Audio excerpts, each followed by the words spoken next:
Gujarat high court ने AI के इस्तेमाल को लेकर एक सख्त नीति जारी की। गुजरात हाईकोर्ट ने एक नीति जारी की है जिसके तहत न्यायिक फैसले लेने या फैसलों का मसौदा तैयार करने के लिए आर्टिफिशियल इंटेलिजेंस एआई के इस्तेमाल पर रोक लगा दी गई है।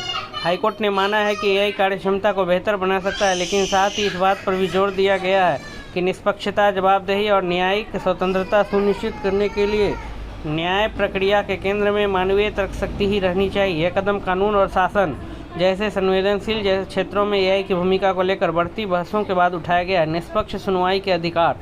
बार एंड बेंच की रिपोर्ट के मुताबिक हाईकोर्ट ने साफ कहा है कि एआई का इस्तेमाल किसी भी तरह की न्यायिक सोच, तर्क, बेल या सजा तय करने जैसे अहम फैसलों में नहीं किया जा सकता। इस नीति को संविधान के अनुच्छेद 225 और अनुच्छेद 227 के तहत बनाई गई और इसका आधार अनुच्छेद 21 में दिए गए निष्पक्ष सुनवाई के अधिकार पर रखा गया है। एआई का इस्तेमाल सबूतों को छांटने यह नियम हाईकोर्ट से लेकर जिला अदालतों तक सभी जजों, कोर्ट कर्मचारियों, लीगल असिस्टेंट, इंटर्न और पैरालीगल वॉलंटियर्स पर लागू होगा।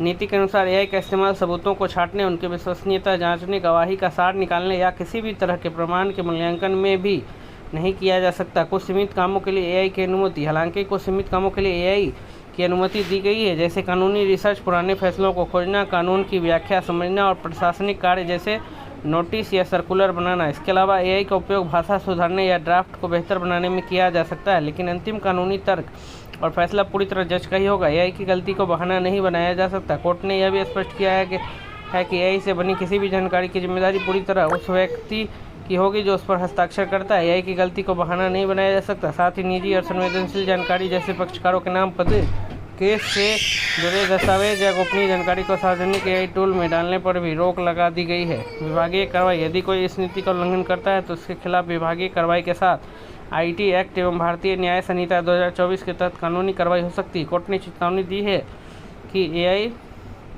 में पक्षपात हो सकता है और इसलिए न्याय व्यवस्था में इसका सावधानी से इस्तेमाल जरूरी है।